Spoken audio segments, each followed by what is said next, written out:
कई बार रास्ते में हमें कुछ ऐसी वस्तुएं, कुछ ऐसी चीजें पड़ी हुई दिखाई दे जाती है जिन्हें किसी भी परिस्थिति में हमें लांघना नहीं चाहिए।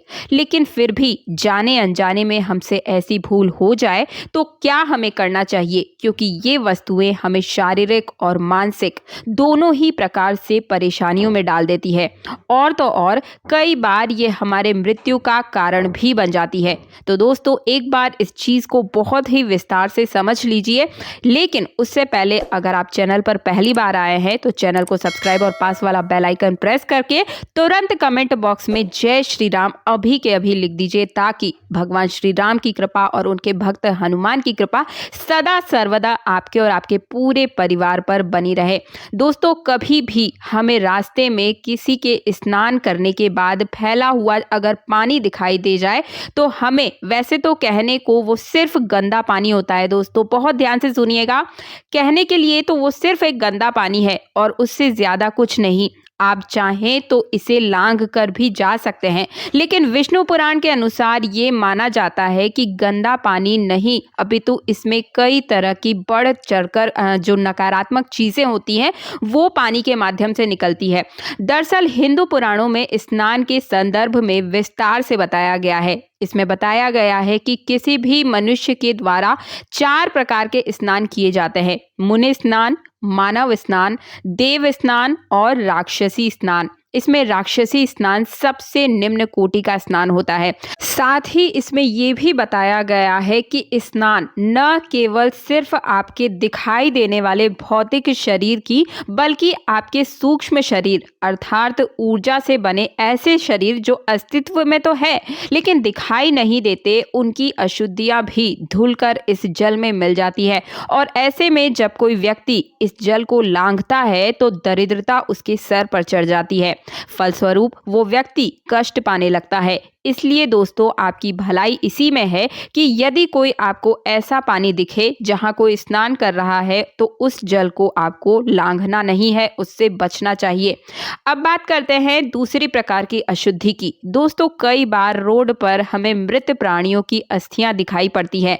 आमतौर पर तो ये अस्थियां उन दुर्भाग्यशाली जानवरों की होती है जो सड़क दुर्घटना में मारे जाते हैं। इन शवों के संदर्भ में विष्णु पुराण कहता है कि किसी भी मनुष्य को कभी भी भूल कर भी उन अस्थियों को ना तो लांघना चाहिए और ना ही कभी इनके करीब से गुजरना चाहिए। और यदि ऐसी भूल हो जाए तो तुरंत ही स्नान कर लेना चाहिए। और इसका कारण आपको पता ही होगा, क्योंकि हिंदू शास्त्रों में बताया गया है शव अथवा शव के अवशेष जैसी अस्थियां इत्यादि आपके आसपास अगर है तो नकारात्मक शक्तियों का इनमें वास होता है, फिर चाहे वो शव किसी जानवर का ही क्यों ना हो। इसलिए ऐसे यदि आपको मनुष्य के किसी संपर्क में आ जाते हैं तो इससे उनकी जो पवित्रता है वो नष्ट हो जाती है। साथ ही उसे विभिन्न प्रकार की परेशानियों से भी जूझना पड़ सकता है। तो दोस्तों, जितना भी हो आपको इन सब झंझटों से बचकर ही रहना चाहिए।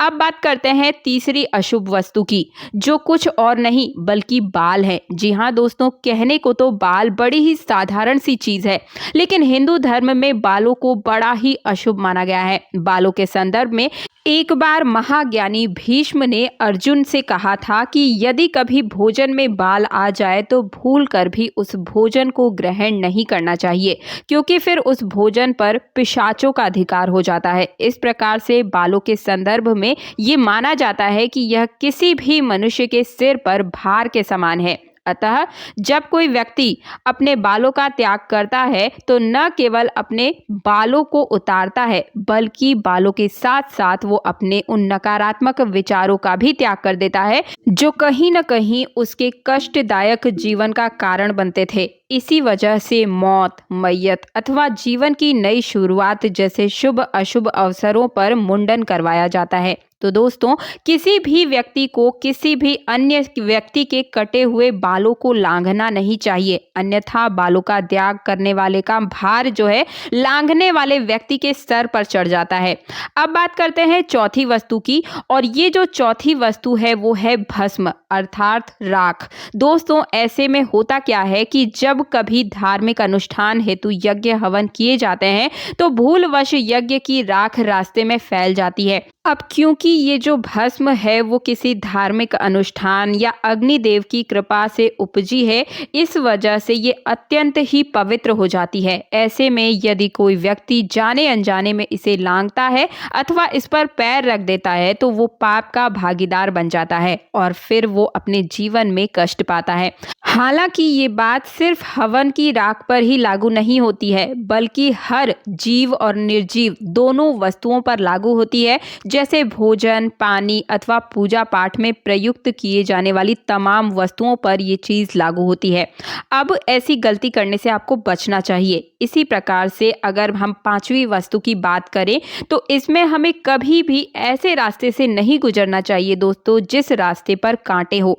दरअसल मार्गों में कांटे आना या कांटों से भरे मार्ग पर चलना दुर्भाग्य का प्रतीक है। विश्वास किया जाए तो जब भी कोई व्यक्ति ऐसे रास्तों से गुजरता है तो उसे चोट लगने का खतरा तो रहता ही है, साथ ही साथ ये कांटे उसके दुर्भाग्य में भी बढ़ोतरी कर देते हैं। उस व्यक्ति को अपने जीवन में नित्य नए संकटों और परेशानियों से जूझना पड़ता है।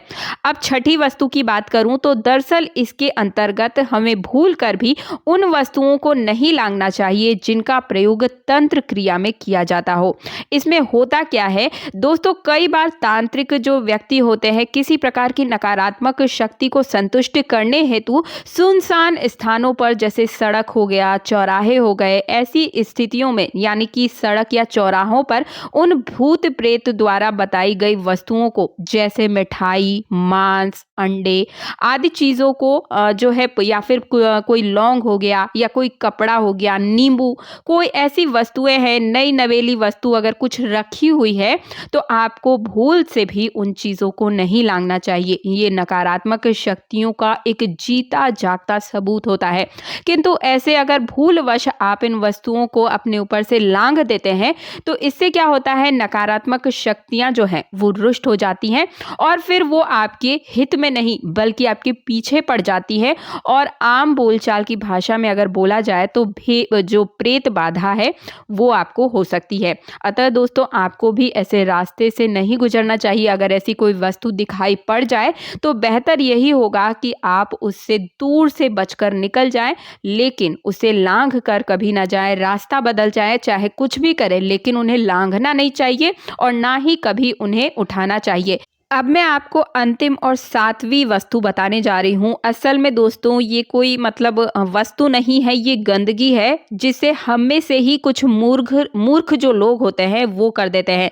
जैसे कि मल मूत्र, थूक, जो मैले कुचैले कपड़े होते हैं, बालों के गुच्छे होते हैं इत्यादि, इन सभी प्रकार की जो गंदी चीजें होती है जिन्हें कुछ लोग बिना सोचे समझे कुछ भी नहीं सोचते हैं और बाहर फैला देते हैं, चौराहे पे छोड़ देते हैं। तो इन वस्तुओं को भी हमें गलती से भी लांघना नहीं चाहिए, चाहे वो किसी का मल हो, कोई कपड़ा हो, मूत्र हो, ऐसी चीजों को हमें भूल से भी नहीं लांघना चाहिए क्योंकि इनमें नकारात्मक शक्तियों का वास होता है। गंदी चीजों को ये सब चीजें आकर्षित करती है, तो आपको इनसे दूरी बनाकर ही चलनी चाहिए, अन्यथा आपको पीड़ा में पड़ना पड़ सकता है, यानी कि आपके जीवन में संकट आ सकते हैं। तो ये 7 चीजें हैं, आपको अपने परिवार के हर एक बच्चे को भी ये चीज समझानी है और इस वीडियो को अपने परिवार के हर एक सदस्य के साथ ज्यादा से ज्यादा शेयर करना है।